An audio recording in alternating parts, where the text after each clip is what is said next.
Welcome to the Mojo Market Report. Here's your hosts, Dave Sturchio and Chris Gueci. What's going on, everybody? Welcome to another episode of the Mojo Market Report here on a Wednesday. It is Dave Sturchio, it is Chris Gueci, and of course A5 behind the glass here at Chop Studios. We hope everybody's doing good out there. We know that it's the day before Thanksgiving, so people are gearing up.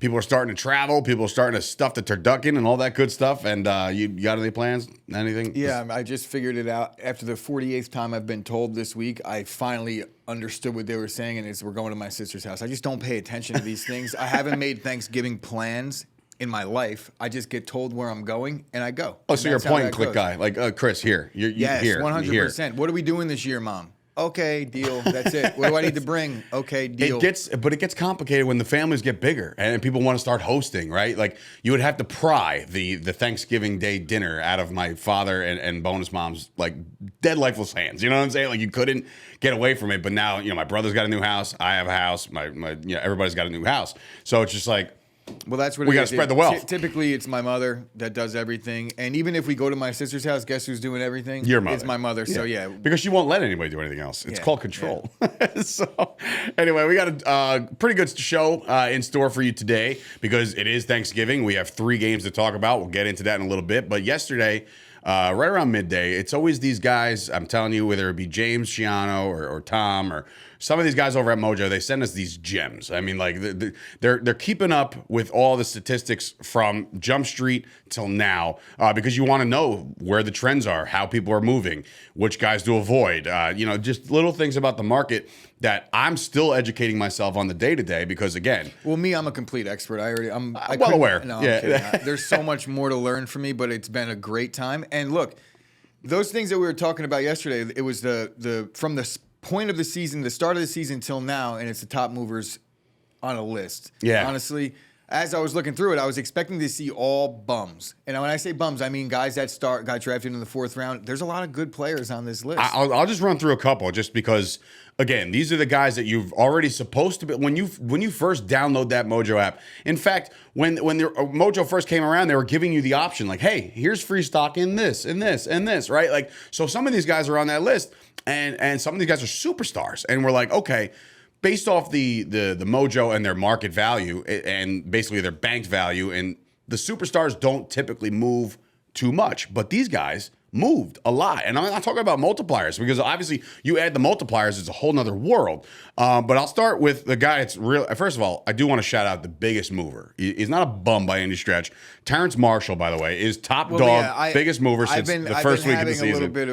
I've been feeling guilty about calling these guys bums for the last 90 seconds or so, right? I don't mean it that way. I just mean I wasn't expecting to see some of the household names on this list because it's hard, in my opinion, it was always hard for a mover, a guy that's established to move, but I'm learning that that's not really the case, especially when you factor in the multipliers. Yeah, absolutely. So 163% for Terrence Marshall. And just last week, Rutgers alum, we're Jersey guys over here, and I know that Mojo has been invading Rutgers campus over the last couple of weekends. Isaiah Pacheco, he's up 120% on his year. And that, you know what? Keep your eye on that kid. That boy runs hard, and he's a fun guy to watch play on an already high-octane offense. But the top superstar to move has made me some coin. It's my first investment. It won't be touched. It was multipliers galore. It's Jalen Hurts. He's up 67%. Somebody like that, would you consider him? I never like to use the word safe when it comes to the market, but like you already knew what like the Tom Brady's of the world banked. Is this somebody that you could see in the future? Like he's got a lot of banked value. You know what I mean? Like is that going to keep going for Jalen Hurts? Yeah, I think it's going to because when I'm looking through the quarterbacks, we've talked about this, I think, a couple weeks back when we did our quarterback week. I think that Jalen Hurts and I think Tua are vastly undervalued. And I think another season or a half a season by off season this year, if they each make a deep run into the postseason, it's really like when you have a quarterback that takes you deep into the playoffs and puts up the numbers that they're putting up, when we're looking at guys like Josh Allen, we're looking at Justin Herbert, Joe Burrow, why not them? You understand what I'm saying? Like, why not Tua? This guy's 8-0 this year as a starter. Tua was my next on my list. He's up 40% since jump. It's absurd that they keep on winning football games, and with those receivers, I know that we're talking about Hurts, but I put them in the same exact category where I just think right now you have guys like Justin Fields that are close to Tua. How? Right? Even Zach Wilson, who we're talking about, like he's like not too far off from Tua. To me, it's crazy. I think he's hit his. Yeah, but to answer your question, yes, I still think there's plenty of room for growth with a Jalen Hurts, even though he's one of the top movers at the quarterback position. He's definitely the top mover that's currently a starter. Yeah. Right? If not him, it's Tua and him. Tua's 40%. What was it, Bailey But think Zappi? about that. Hurts is 67%. Tua is 27% less. That just goes to show you what Hurts has done in his first year. Because look, when Tua first came on the scene, he was like splitting carries splitting reps with Fitzpatrick. I wonder if he didn't have that hiccup in the season with the concussion and he had to miss a couple weeks, and that was like a very publicized thing.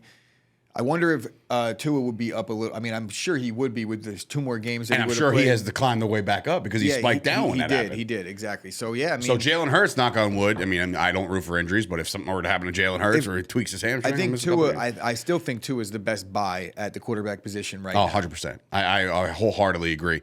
Moving down the quarterback list, as a matter of fact, believe it or not, there's 2 other quarterbacks who have won MVPs in this league, who one of them has won a Super Bowl.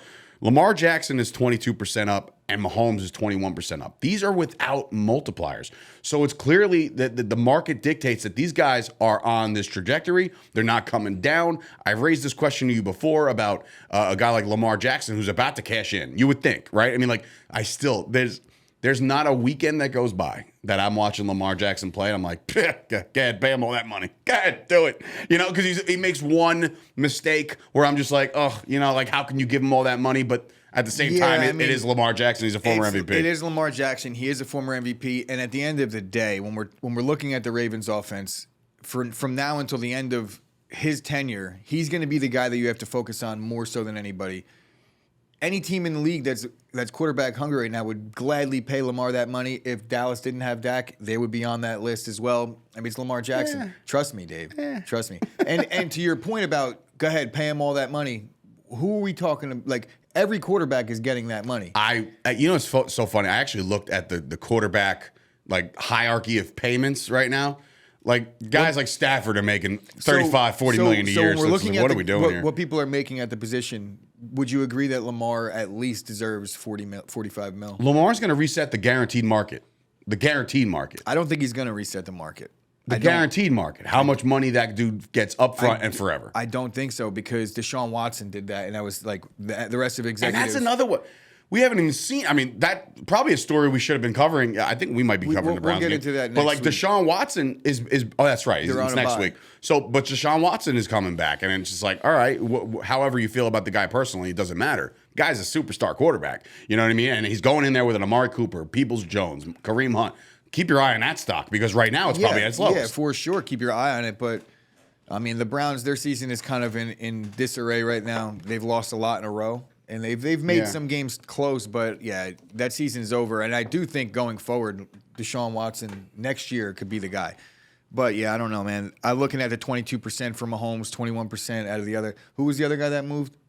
Lamar was 22. Mahomes was 21. So exactly to my earlier point, if you invested in a Mahomes, I wonder what Mahomes has gone up percent-wise per season. I know you could look at it and see he's gone up this amount in terms of bank value, but you would imagine that if you're looking at it and you see the stairway to heaven. I like to talk about Herbert's, even though it's kind of stuck a little bit. We fell down the stairs. He really didn't. He stubbed his toe. He stopped walking up. He's just kind of chilling right there. He's on the landing. He's almost all the way this up. This is a great view right here. I'm not going to move from this view for just a couple weeks. But yeah, these are the guys that I feel are the longer term investments. You're not really looking to make money on Mahomes on a Sunday unless you use the multiplier. But without multipliers, Mahomes still up 20%. It takes a lot of the risk. Takes a lot of the risk away. Even if Mahomes had a season-ending injury, much like Tom Brady did it around year 5, year 6 in his career, it wouldn't matter. He would bounce back. There's no way that anybody's not going to be dying to take on Mahomes. That means the Chiefs first. And if it ever did go south with any of these top 5, 10 quarterbacks, they're going to get another chance and then another chance. So, is it weird that like we have football minds and we remember things, nostalgia, right? Is it weird that I still remember to this day Tom Brady's injury, like what it looked like as far as like it was against Kansas City, by the way. Yeah. Because Kansas City Chiefs, for whatever reason, lower body injury for Brady.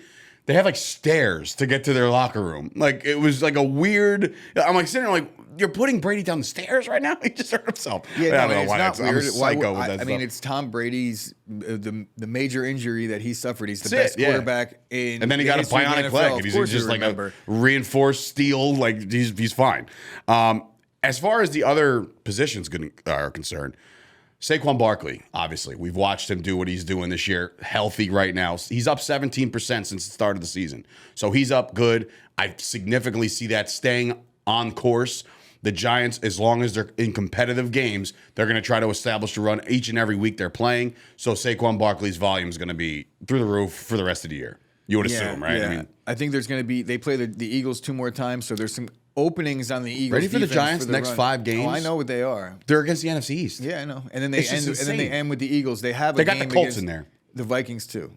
Do they have the Colts in there? Yeah, the Colts and the Vikings are the Colts are their only team that they have left on their schedule with a losing record. that they're going to be favored for. Yeah, that's insane. I mean, they could be favored to get at home against the Commanders, no questions. Oh, yeah. All right. Yeah, that makes sense. It could be. Another one, obviously, a superstar that we talked about before. We talked about Pacheco already. We talked about Mahomes. How about Travis Kelce? The guy scores 3 times a week.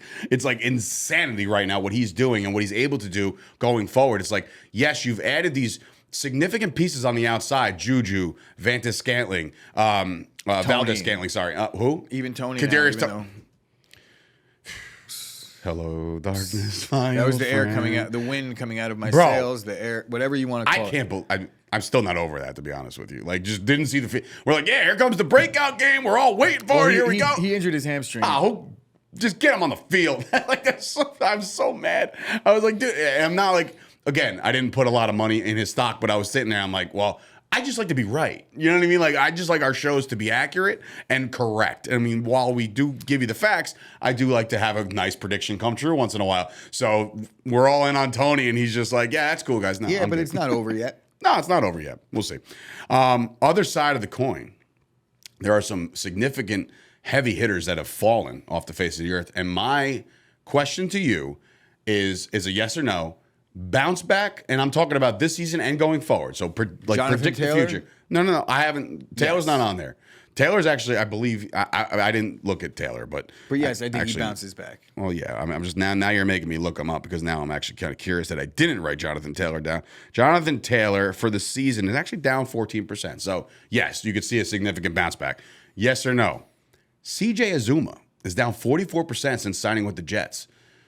No, Tyler Conklin. That's it, right? Took his job. That's it. He's done. So that again, that's a stock that if you there was a lot of hype surrounding this guy. Hey, the Jets finally got a tight end. Here we go. And nothing panned out. I got one. He's one of your favorite players in the league, if not your favorite player in the league. Baker Mayfield's down 39%. He's got benched again. Sam Darnold will be starting this week. Is it over for Baker? It's over for Baker. It's over for Baker, okay? A 3-legged donkey. You saw that, right? That's what Steve Smith said. Yeah, I'm not having a 3-legged donkey quarterback, the Carolina Panthers. Steve Smith going hard in the paint. Here's one that might be a little bit harder. Mac Jones, down 36% this year. Clearly, Bailey Zappi was breathing down his neck for a little while. Bailey Zappi is one of the biggest movers in the world because of that fact. But now, do you believe in a Mac Jones resurgence on his career going forward? When you say resurgence, I mean, no question about it. He's the starting quarterback in New England for the next 3 years. Yes, okay. I think Mac Jones. He's better than Bailey Zappi. He gives them better chances to win. It's apparent. That's the chosen one right there. In the noodle arm, Zach Wilson couldn't complete 10 passes, and noodle arm. Also the noodle arm, Mac Jones. He completed a bunch of passes. He had 240 something yards in that game. All right. In the wind, no less. Yeah, right? Zach. So take notes, bro. You can throw the ball in the wind. Yeah, Mac Jones. I think he's a decent bad weather quarterback. He has a nice ball, and yeah, I do believe that Bill Belichick and whatever they're thinking about, maybe they'll have Josh McDaniels back by week 1 next year. December 15th. So, anyway, two more. Najee Harris. It's very, very interesting. I know. This was a one that I'm talking people jumped in fantasy drafts to try to get this guy. I was a victim of it. I thought he fell to me at 6. I was like, oh my God, it's Najee Harris. He's down 31% right now. I feel betrayed by right. Najee Harris. This one did us dirty. My preseason projections for Najee. I just thought he was going to be the entire Steelers offense, and he might be still. But they just don't have Jalen much. Warren is also Mike Tomlin. Look, how do you feel about Jalen Warren's first? Well, he didn't piss down his leg. There hasn't been many Okay. highlight reel runs out of Najee this year, but over the last couple weeks, he's actually creating plays in the open space by himself. He had that hurdle touchdown against the Bengals. I'm not completely back in on Najee because I worry a lot about their quarterback situation. I know Kenny Pickett, there's going to be some time for him to get his feet underneath him, but it might be too much time in the running back position in the NFL with the usage that Pittsburgh is typically giving their backs. I don't know. He's already older than most guys that are in year two, right? By a full year or two. And he has all that tread on the tires over at Alabama. I worry about Najee Harris. I'm going to stay away from him. I'm not going to short him by any stretch because I do think he's a talented player. And Pittsburgh is one of those teams that they might have one bad year and then all of a sudden be right back in the thick of things. It's true. It's true. And it's a Mike Tomlin vehicle. And I know that a lot of people don't like Mike Tomlin. I'm not shorting Najee, but I'm certainly not going long. He just could just stay over there. Okay. And he'll be over here with me. One last guy, I think I already know your answer, just based off of what we said about him. And he just suffered a season-ending injury. Kyle Pitts. Right now, since draft day, he's been down significant. Since the beginning of this year, he's down another 23%. Is this a very, very good buy low situation right now for Kyle Pitts? Not right now, but it is a good buy low situation. Kyle Pitts is. There's no. I mean, he can't fall anymore, right? I mean, I don't know. I That guess he he could fall. could, I don't know that he could fall anymore. Maybe a setback with the injury if his rehab doesn't go well. But it's only an MCL, right? Yeah. If it was a week 1 injury, he'd probably be talking about coming back this season. that's true. If they were a playoff team, they might be putting him back at some point in the playoffs, but it doesn't look like it's going to be the case this year for them. The division's still within reach, so it's not all lost. But I'm not sure we're going to see Kyle Pitts on the field anymore this year. Did they announce he's out for the year, or was it just one of those? From what I've seen, Schefter said it was the year. Yeah, it makes the most sense. I mean, look at the Falcons right now. Yeah, I mean, just like, to push well, it back, then push again- it back. And then losing Kyle Pitts doesn't help their chances by any it stretch. doesn't. So we'll see how it plays out. But I don't think that the Falcons announced him out. So you could see him come back at some point. I just don't. I hope not. And I don't think he's a buy low right now. But I do think maybe around mid-off season after the draft, Kyle Pitts is going to be the starting tight end in Atlanta. And to what I said yesterday, he's probably got the most yards by a tight end ever ththrough his first 20-something games. It's the Desmond Ritter show next year, you would think, right? I mean, it can't be Mariota for his second year. It can be. I don't see it. I think what happens is Mariota was a stopgap to I me. think Desmond Ritter, but he was a 2-year stopgap. Desmond Ritter has true. a chance to go into camp next year and compete for the job, and I think that's what happens. If Desmond Ritter's job to lose, maybe, but don't be surprised if very much like a Jimmy G situation without the injury happens. I'm with it. All right.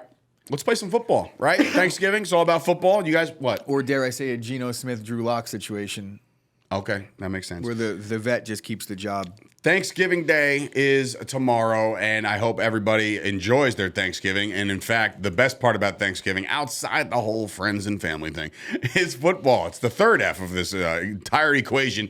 And we start at 12:30 with the Buffalo Bills heading on down to Detroit to face the, yes, I'm about to say this, the red-hot Detroit Lions, who have won 3 straight games. Dan Campbell's gone playing inspired. He's very excited about the idea that Detroit will be rocking on Thanksgiving Day for the first time in what feels like forever on Thanksgiving. Usually by Thanksgiving, the Lions are completely out of any kind of playoff talk or any kind of just relevant talk. This year, for whatever reason, they've showed up. They've had some serious offense, and I think the Lions, I'm going to say this right now, the Lions are winning tomorrow. The Lions are winning on Thanksgiving, and they're beating the Buffalo Bills.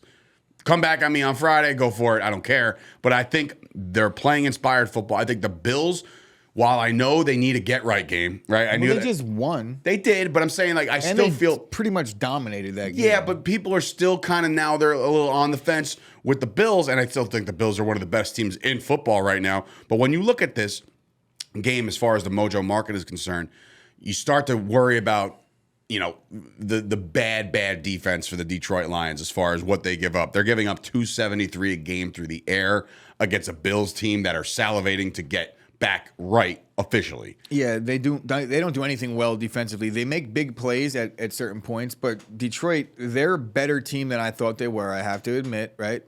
They're on a 3-game win streak. They won 2 road games in a row.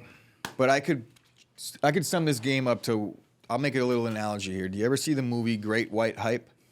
You gonna embarrass me on national TV? With Peter Berg and Damon Wayans. Well, this is a very fair equivalent here, where everybody right now is kind of thinking Buffalo is going to coast through this game, or at least people think that Buffalo thinks that. It's going to happen. Maybe Detroit comes out firing a little early, and then right around the second quarter, the Grim Reaper Roper just takes over. The Grim Reaper Roper knocks Detroit completely unconscious. They're not going to be able to stop the Bills. It's Thanksgiving. It's in front of the entire country. Josh Allen's going to eat some turkey. Let's just be sure. One quick note, or at least a question for you. Amon-Ra St. Brown, all right, he's up 20% on the year since the start of the year, and I know there's a lot of hype going into him. Would this be a good buy now situation for this sole purpose? We're weeks away from Jameson Williams now. This dude's going to get open a lot. Yeah, Jameson Williams finally has a projection. Really? On the Sleeper app and ESPN. Really? So it's like you can no longer keep, I mean, you can because he's still on the PUP. But I would imagine that a little bit of time goes by and you're not going to be able to have Jameson Williams on the IR anymore. So maybe, I mean, both of them, I'm in on both. I love Amon-Ra St. Brown. I wish he would be able to stay a little more healthy. But that's the NFL for you. Everybody kind of gets nicked up here and there. When he's on the field, he's as good as advertised, if not better. I think he was like the 11th receiver drafted in his class. Clearly much better than that. I don't know. I wonder where he is in all time through games. You know, if he's played in, let's say, 18, 20 games right now, where is he at all time? Because I know he had an 8-game stretch last year where it was like maybe one of the best 8-game stretches ever by a rookie, which is crazy because there's been some really good ones in this league, more recent than anything. I would say, yeah, buy in on Amon-Ra St. Brown, but also make sure that you buy in on Jameson Williams. I mean, too. you've only been saying that since we started this show. And not just this show. I'm talking about the inception of the show many moons ago, it feels like. I think Buffalo kicks Detroit's teeth in this game. I think you could get in on a Stephon Diggs easy money in this one. Prop bet situation. And it's good for the market, too, because obviously touchdowns are worth more than anything else. Yes or no, Jamal Williams gets in the end zone? No. Wow. No. After his touchdown performance last week. It's going to be tough. It's going to be tough to keep on running the ball when you're down 25. Okie dokie. That's fine. All right, let's move on to the 425 game, which I have some serious interest in, and that is the Dallas Cowboys hosting the New York Football Giants. Both teams coming in 7-3. Dallas Cowboys coming off a thrashing of the Vikings, and of course the Giants are coming off, and we just talked about the Lions. They tripped up at the Meadowlands, or MetLife, or whatever you're calling it nowadays. But yeah, so this game in particular, both teams kind of trending in the different directions, but again, I don't want to get ahead of myself. I hate that. It's a division game after all. The Giants are coming in very, very hobbled. Both defenses are good against the run. And can I ask you a question? As you're on your little website there, and I know you're looking at it, can you please tell me who the number one defense in DVOA is right now? Yes. I'll tell you who it is. You don't have to look it up because I saw it yesterday. It is the Dallas Cowboys. So right now. Oh, isn't that funny? It's actually their second. Who's first? Patriots. Go figure. No, they're first. The Cowboys are first. My stats. But I read that yesterday. But they didn't Can they move like by the hour? Well, no, right? Because they just played a game. Well, it was updated 11/22. That's today? 2022. That was yesterday. At 12:30. In the afternoon? PM, yeah. Yeah, so the Cowboys are number one. So I'm just saying they can adjust it. It's called adjusted line yards. No, they adjusted after the Monday night game. And that's it for the week. Keep adjusting. Anyway, the Cowboys defense is finally in the conversation of being the best in the league. I can tell you the Cowboys are good in things, and I'll tell you what they are first in if you'd like. Sure. Defensively. Yeah, why not? All right. Defense. Play on. Play out. Here we go. All right, let's go. Because this is very. They're first in adjusted sack rate, but they were first by a large margin, and New England is rapidly closing the gap on them.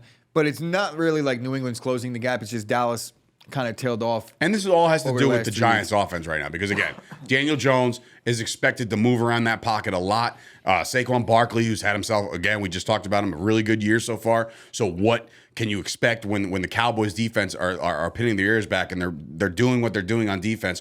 With the loss of Wan'Dale Robinson, which, again, we read about that on the Mojo Market Report online. They're dropping like flies, sir. You know, so it's a very interesting situation in New York right now. So right now, it's a scary game for me in terms of the point spread because given that many points, just hear me out. I know. Hear me out. I don't like it at all, actually. It's a lot of points, and it's very disrespectful to a team that's been winning a lot of football games. So the Giants should come in with a little bit of a chip on their shoulder. Right now, the Cowboys are riding a nice win, right, on a short week. So there probably hasn't been too much focus. And I'm only saying this because this is how the NFL works. Short week, riding high. Giants right now are reeling a little bit. They're coming off some bad loss. On the road, short week, Brian Daboll might have this team ready to go. I think sure Dallas as hell should believe win it. the game, and I know we're not talking about who's going to win and who's going to lose, but I do think there's some openings here for Saquon. Dallas has been susceptible, really not so much last week because nobody did anything against that defense last week. Vikings got completely shut down. But I'm not going to say that's an anomaly because, Dallas's defense is as good as advertised, but Vikings being shut down that bad and the defense playing as good as they did at the same time might be a slight anomaly. I don't know if they're going to be able to deliver that same type of run defense against a team that's going to be completely committed to running the football against them. So I think Dallas wins the game because the Giants won't be able to keep up. But I think Saquon will have a little bit of success, and he's not going to really fall too far. If he goes down, it's going to be because he doesn't explode. But I do think Saquon's going to have a nice game in this one. And they better because Dallas will destroy them. Flip if he side, doesn't. are you still riding the Tony Pollard high going into this game? You think he's going to? Yeah, the Giants right now, they give up they do well most of the game stopping the run. Like, they don't give up big chunks. But now we throughout watched what Pollard did through the air. But yesterday. they're very susceptible to the big play. And I think Tony Pollard is a big play waiting to happen against that Giant defense, and you'll probably see it a couple times. I know A5 over there is just writing down. He's like, this sucks so bad. Well, I mean, like the Giants defense and the Giants offense, for that matter, both sides of the ball, they were really bad analytically for the first 6-7 weeks, and it was like trying to figure out a way they were 7-2 team in the NFL. Trying to figure out a way they're going to be good, and I kept fading them, and they kept proving me wrong. Oh. And then all of a sudden, I started saying, you know what? As I'm looking at the analytics, the Giants are starting to climb and make things actually like realistic. Like, this team deserves to be winning some football games. And right as that happened, they started losing football games now. So we'll see how the Giants go from this point on. But very interesting, if not the most interesting team in football right now, just to figure out Anthony, did you really write Dakota Prescott on this previous sheet here? Rain Dakota Prescott. Absolutely. Have yourself a turkey leg. All right. One more game on Thursday night, which we just talked about both of these teams, as a matter of fact, and that's the Patriots and the Vikings. We're talking about the Patriots because, again, they're DVOA and defense. They're playing good defensive football. You watched it against the Jets, held the Jets to 3 points. Yeah, I mean, having 2 Jet games against Zach Wilson-led offense in the last month, that helps. It does help. Sure. It helped the cause. But the Patriots right now are playing decent football. Again, you can't write them off. They're 6-4, just like the Jets. They've moved into third. Mac Jones has had himself a tough sledding year, man. I mean, he's 4 touchdowns to 7 picks. He ain't looking that good. Kirk Cousins is coming off the worst performance mentally, you would think. Like, again, the stat line last week, probably it didn't look good on the stat line at all. I think it was like, I don't know, 100 yards plus or whatever. But Kirk Cousins, Mac Jones, who are you leaning on this one? Neither of those guys. I figured that was coming. It's just not a good spot for Cousins right now. This defense, the Patriots defense, is really good against the pass. They're getting to the quarterback at an extremely high rate right now. And I thought the Jets' offensive line was protecting a little bit better. But it's just Judon right now and the schemes that the Patriots are drawing up. It's really hard to stop that pass rush. And it doesn't matter who's in the back end. Like, Troy Brown won them a Super Bowl at cornerback 20 years ago. And since then, it's just they've been making starting corners like it's like a pipeline. Go to New England, play a year or two, and then go get a big contract somewhere else. Fail, and then go back to New England and succeed. It's like crazy. I feel like Jamie Collins is another one. He's been a Patriot like 13 times. Well, that was a penalty. That was a punishment. Bill Belichick didn't like him. He's like, we're going to ship you off to Cleveland. Yeah, and then they got him back. And I think he's re-signed a 3rd time. I think Jamie Collins is a 3-time Patriot. Curious to know about the running situation right now. Both teams have some significant running backs behind them. We're talking about the Vikings with Dalvin Cook and, of course, Ramondre Stevenson and the resurging Damian Harris. We kind of wrote him off last week. He had himself a decent day against the Jets last week. Is there any running back play you're having on Thursday night for your dessert? You know about my opinion on Ram Stevenson. I'm all in on Ramondre. He's getting the ball 20 times minimum this game, I think. He's going to get handed the ball a lot. I don't know if Damian Harris is fully good to go. He hasn't been all year, it seems like, and even when he is, it's still the Ramondre Stevenson show. I worry a little bit about Dalvin Cook because just the Patriots defense. I think it's going to be tough sledding in this one for the Vikings. As much as like we were talking about the Giants, the Vikings are 8-2 right now. They had a couple gift wins, I think. If you look at the Detroit game, Detroit did everything in their power to lose that football game, and they had almost like a walk-off touchdown by Osborne after trailing the entire game. We all know what happened in the Buffalo game. Riding that high, they got completely pasted by Dallas. They're the first team in NFL history, and it's absurd that I'm about to say this stat. They're 8-2, and their point differential is negative. Yes, I did see that. I saw that Negative. stat. That's right? kind So of this insane. defense really struggles. They've been very lucky, and they've blown some bad teams out. They did beat Buffalo, but other than that, Yeah, but on a hope and a dream. other than that, any good team that they've played, they got the shit beat out of them by. And excuse my language, but we watched Philly destroy them right on primetime, Yeah, that and was then we rough. just saw Dallas eat them up. So, are they for real in the NFC? I think they're not. Programming note: Kirk Cousins in prime time. And we're going to see if he can smash the stigma. So, those are your Thanksgiving Day games. We hope everybody enjoys. We would like you to do us a favor and get on over to mojo.com. And, of course, follow us on all the socials. You could do that. Head on over to Instagram, Twitter, and, of course, TikTok. And, of course, they're at Mojo. Very easy to find us. Join the Discord, a little conversation piece over there each and every day as the weeks progress. You find out how people are doing in their stocks, who they're going long on, short on. Don't just take our opinion for it. There's people out there that are making some serious wads of cash right now in the Mojo market. So do that and do that responsibly, please. Don't go crazy. Don't go mortgaging your house or taking out any second mortgages or anything like that.